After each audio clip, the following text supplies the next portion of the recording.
Hello, I want to welcome you to this course, Preparing You for the Covenant of Love. My name's Alexander Chunda. I'm a seminarian for the Fathers of Schoenstatt. I'm from Austin. I grew up just down the road from the shrine. I went to Westlake High School, and St. John Newman was my parish growing up. But I found Schoenstatt when I went to go study at the University of Texas through the Catholic Center, and I really fell in love with the Blessed Mother and the shrine. Now, the Blessed Mother for me has always been a very important part of my faith life. There was a point in my family when I was around 12 where we really started to take our faith more seriously. My mom went on a retreat, we started to get more involved, but a really important part of that was that we started praying the rosary together every night as a family, and that I really felt like it was the Blessed Mother who led my mom back into a deeper relationship with God and her faith, and then led me to a relationship with Jesus through the Blessed Mother, through my mom. So when I found Schoenstatt in the Covenant of Love, it really felt like the Blessed Mother had already been my mother, had already been watching over me in my life, leading me to Jesus. And it felt like a way to make that concrete, intentional, to leave out what I already felt was there to some extent more deeply. I hope for you that this path towards the Covenant of Love will really be an experience to feel that the Blessed Mother is also your mother, that she'll be watching over you in your life, leading you towards the Lord, and really watching over you as a mother, and making sure that you have everything that you need, but also where we learn to grow in giving ourselves to Mary. So, to start out with, I thought maybe we should explain a little bit about what a covenant it is. It's kind of an unusual word. We mostly hear it in religious contexts, but maybe the closest thing that we have experience with on a day-to-day basis is a contract. So, to start with, we all, as baptized Christians, are already part of a covenant. You may have heard of this, of our covenant with God, or the covenants that God has formed with the people of Israel. Now, when we were baptized, God sealed a covenant of love with us. Now, this baptismal covenant seeks to be secured with a covenant of love with Mary. She captures our hearts and makes us better children of God. It's a way of really trying to live out more deeply and more profoundly that covenant that we're already a part of, which is that baptismal covenant that makes us children of God. Now, the covenant of love in Schoenstatt gains great strength in our lives because in the shrine, we experience that God who loved us first. A love that becomes concrete in the maternal heart of Mary, who welcomes us in the shrine and shows us this Father who loves us. It's a place to experience that warm maternal presence, to experience that presence of God through a mother who loves us and takes care of us. That Jesus who loves us so much that he's present in the Eucharist, but that he also intentionally gives us his mother. It's, I think, vital, that experience of having a mother that we get in the shrine. It's a place where you can go in those difficult moments, or in the good moments, and share those moments with a mother who's close to us, who's watching over us, who's always interested in us. And that experience gives us an experience of God the Father who also loves us, who loved us first before we even know him, and is always seeking to lead us to him. The same way that he sends us people in our lives that help to lead us to God, priests, friends, someone who gives a talk that helps you to feel closer to God. So he also sends us his mother to watch over us, and through that warm maternal presence to let us know that love that he has for us. Now, what is a covenant? A covenant means a pact or agreement.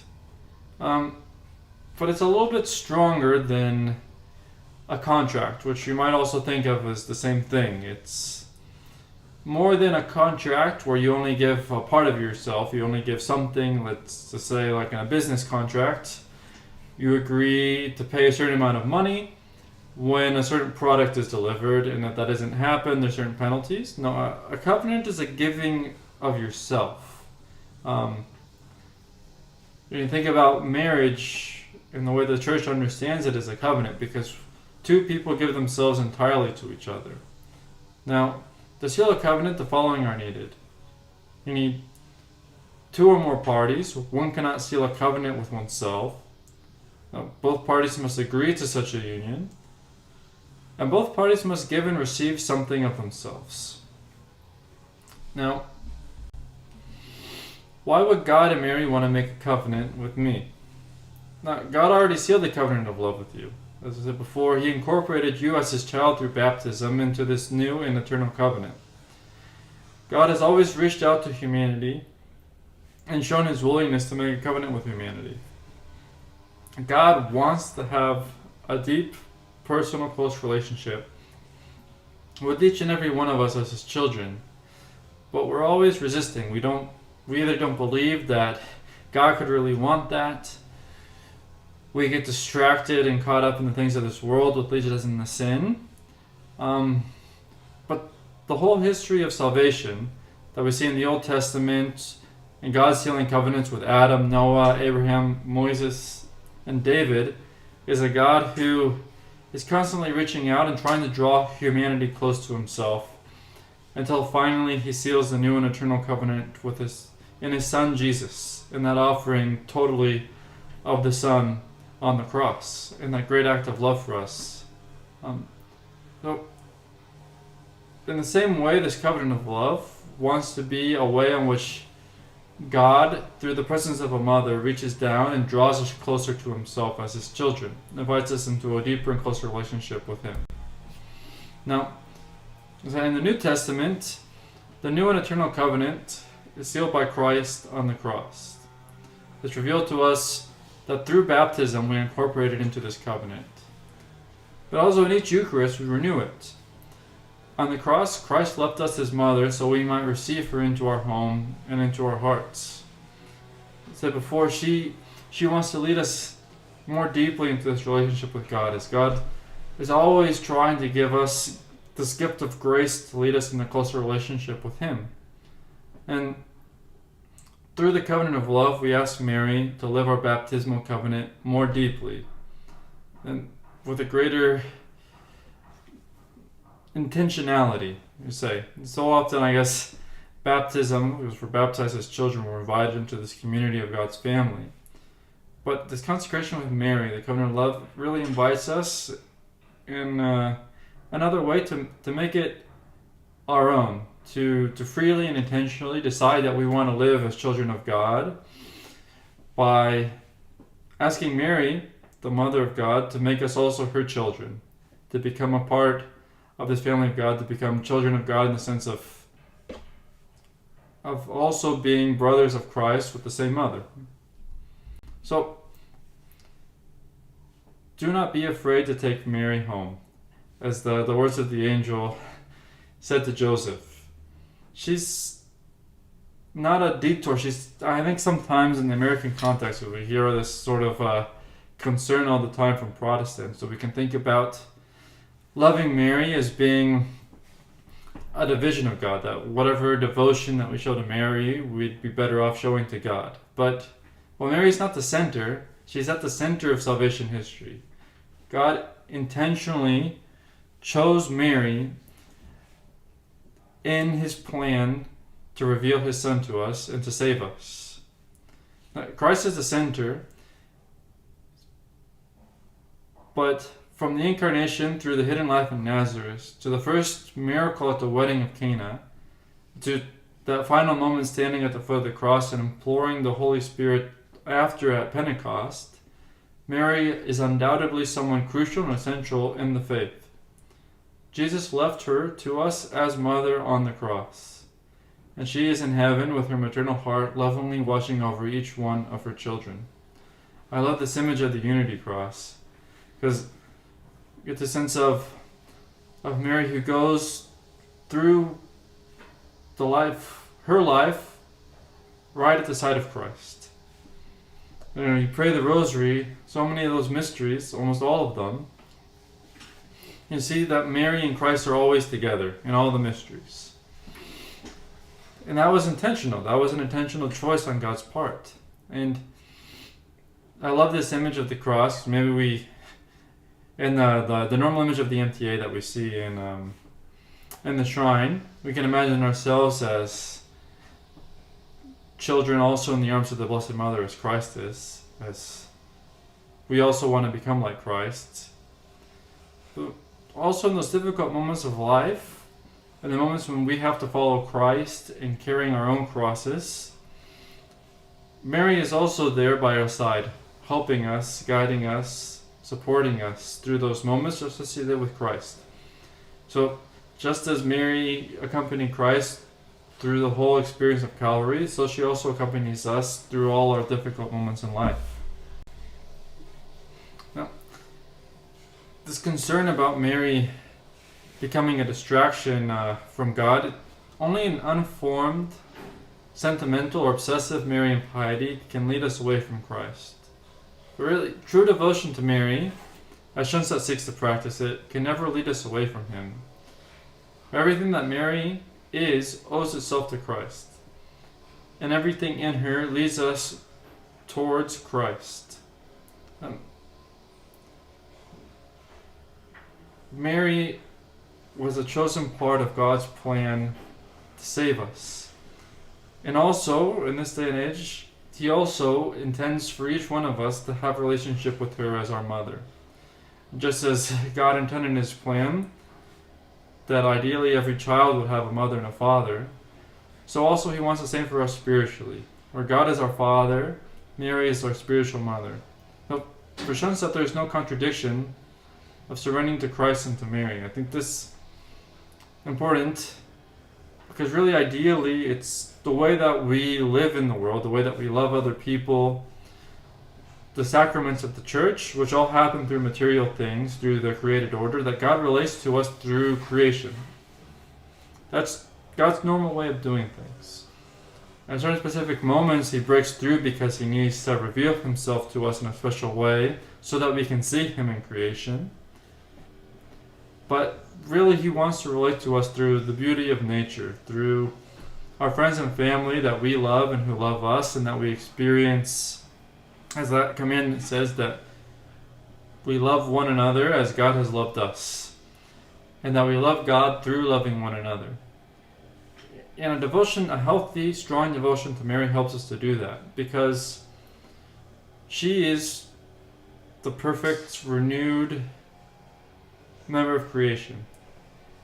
Through her Immaculate Conception, God preserves her from original sin. So it's easier to get that sense where the rest of creation is broken, and sometimes it's hard to see the presence of God through the rest of creation. But direct contact with the Blessed Mother, who is perfect in the sense of how God intended for all of us to be, we learn to love God through created beings. And that makes it easier for us to love one another, to see God in one another, once we've established that connection with the Blessed Mother. So often in sin we love creation separated from God. But when we really live out our faith fully, we love God through creation. And creation stops being this impediment to God, but really becomes the means through which we do it, which is the meaning of the Church using sacraments. It uses physical signs to lead us through God. In Schoenstatt, we refer to the Blessed Mother as through the title of the Mother Thrice Admirable, Queen and Victoress of Schoenstatt. Now, this title of Marian devotion is threefold. Mother, because she is the mother of the Son of God and also our mother. Queen, because we give her power in our lives. We trust her to lead us to Christ. And Victoress, because she always triumphs over evil.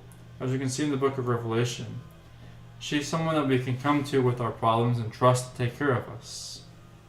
Now, this devotion comes back to the 18th century to a Jesuit, where she manifested herself with the title of Thrice Admirable.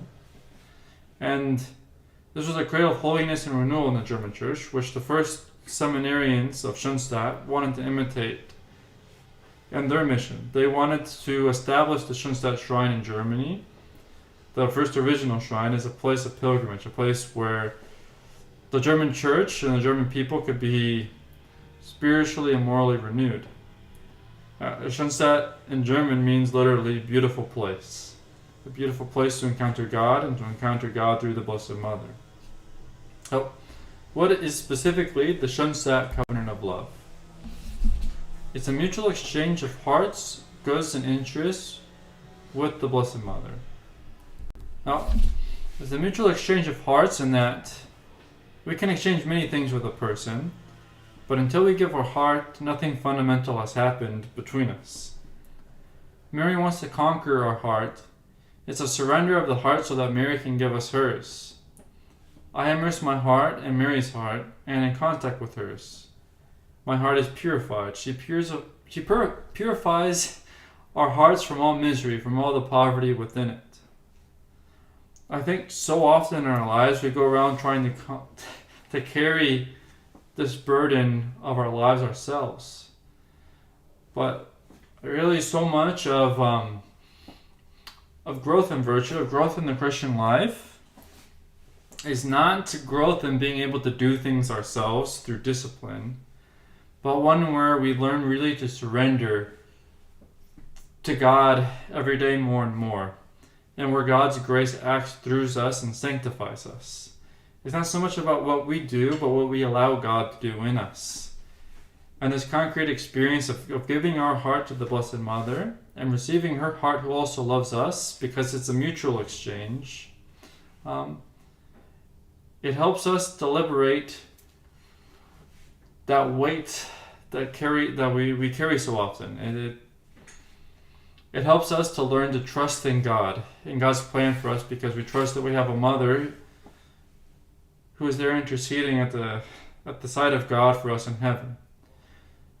That we give everything that we have, yes, like we have to do our best in everything that we do, but beyond that, we trust God and we trust the Blessed Mother to take care of us. An exchange of hearts means giving our hearts in their depth and its profundity, with its weaknesses and with its pains. Mary also gives us her heart without reservation. I think this is one of the beautiful senses in which the Blessed Mother is immaculate.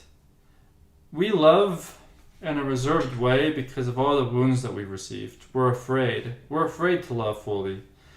And so we kind of close ourselves off, right? But the Blessed Mother loves totally, freely, and completely. That's why she's also Our Lady of Sorrows that we see in the different sorrows of her life, because she was willing to love totally and to be wounded in that way that someone who loves freely and without reserve allows themselves to be wounded and to accompany Christ in the way that he loves us as God on the cross. Now, where we might make relationships with one another that are broken because each one of us holds on to something, we don't give ourselves completely, we don't trust the other to love us as we ought, and we don't love each other, we don't love others as we ought. And so we become reserved and set off with one another. The Blessed Mother gives herself totally and completely to each one of us. She gives us her heart totally and freely, without reservation. And even though we don't live up to this exchange, although we try, we sin, we pull away, the Blessed Mother continues to love us totally freely and without reserve. She continues to entrust her heart to us. And I think in the security of that love of a mother who gives herself to us with that unconditional love, it helps us to learn to love as Christ loved, as the Blessed Mother loved. As we come back once again in our mistakes, to find that there's a mother there who continues to love us. And in that security of that relationship with love, we learn how to give that love to other people also. Now, I love this last line here, that the greatness of a person is measured by the heart of the person they give their heart to, whom they love. And say that the measure of the Christian life is the way in which we love. And who we love, what we love. So if our first love is God, and our first love is God also through the Blessed Mother, then the way in which we love is going to be more full, more free. There's really this God who loves us first gives us the capacity to love other people because we received that love first from God. And this covenant of love that we form with the Blessed Mother helps us to receive that gift of grace and love that comes from God in a more free and complete manner. Now, the covenant of love is also a mutual exchange of goods. So what do I offer to Mary? Through the covenant of love with Mary, I give my whole body just as I am and as I am. And Mary loves and accepts me as I am. We give her our intelligence, our spirit, everything that we own. Everything is hers and it is her possession. I consecrate everything in my home to her, everything in my possession to her. Now, and that Mary also gives herself entirely to us, everything that she owns. And what does she have? She has her son. She has this gift of grace, the greatest wealth, the greatest fullness of everything. That relationship that she has, that's so unique in all of creation, to be the mother of Jesus. She gives us the gift of faith, the grace of love. She teaches us how to love. She teaches us how to trust and how to really be hopeful in a world where so often our hope is challenged. She always gives it to us even when we fail to live up to our part of this exchange. It's one really where, in making the covenant of love, we accept this gift from Mary. In the way that she gives us herself to us, we learn day by day in living out this covenant to give ourselves to her and to God more freely and completely. It's a mutual exchange of interests, longings, and concerns. We have many interests in our heart and soul. We know that some are noble and others are not so noble. But in the covenant of love, we surrender all our interests to Mary, even those that are not noble, so that she may purify them. She will take care perfectly of everything that we need, just as she did at the wedding at Cana. Handing over our interests to our Blessed Mother does not mean crossing our arms and saying that Mary will take care of them. No. It means we entrust and confide our interests and desires to her. Is to let go of that concern, that weight that we carry emotionally, that we give everything that we have, and then we leave the rest of it in her hands. You know, in the shrine, the vase where we give the offerings of capital of grace, it says, nothing without you, nothing without us. That we give everything that we have, and so often that's really, it's not enough. We're not capable of controlling everything in our lives, of controlling everything that preoccupies us. But we give everything that we have, and then we leave the rest of it in the hands of our Blessed Mother, trusting that she will take care of the rest. It's a proactive one where we learn to give fully instead of that closed off way that we have of acting, where we feel like we need to protect what we have because we can't trust others, because we can't control everything. No, we learn to give ourselves totally and completely because we trust that once we do the best that we can, the rest of it is in the hands of the Blessed Mother, the rest is in the hands of God and divine providence. Do not worry about the fulfillment of your desires. I love those who love me. Prove to me first by deeds that you truly love me and take your purpose seriously. Now you have the perfect opportunity for it. These are the words from Father Kentenich in the original covenant of love, of what he intuited the Blessed Mother as saying to him as he and the seminarians there made the first covenant of love. We have the best opportunity in the covenant of love. We have a path of life with Mary. We want to exchange our hearts, what we have and long for, with her. So I hope that this first episode of this course has been informative and edifying.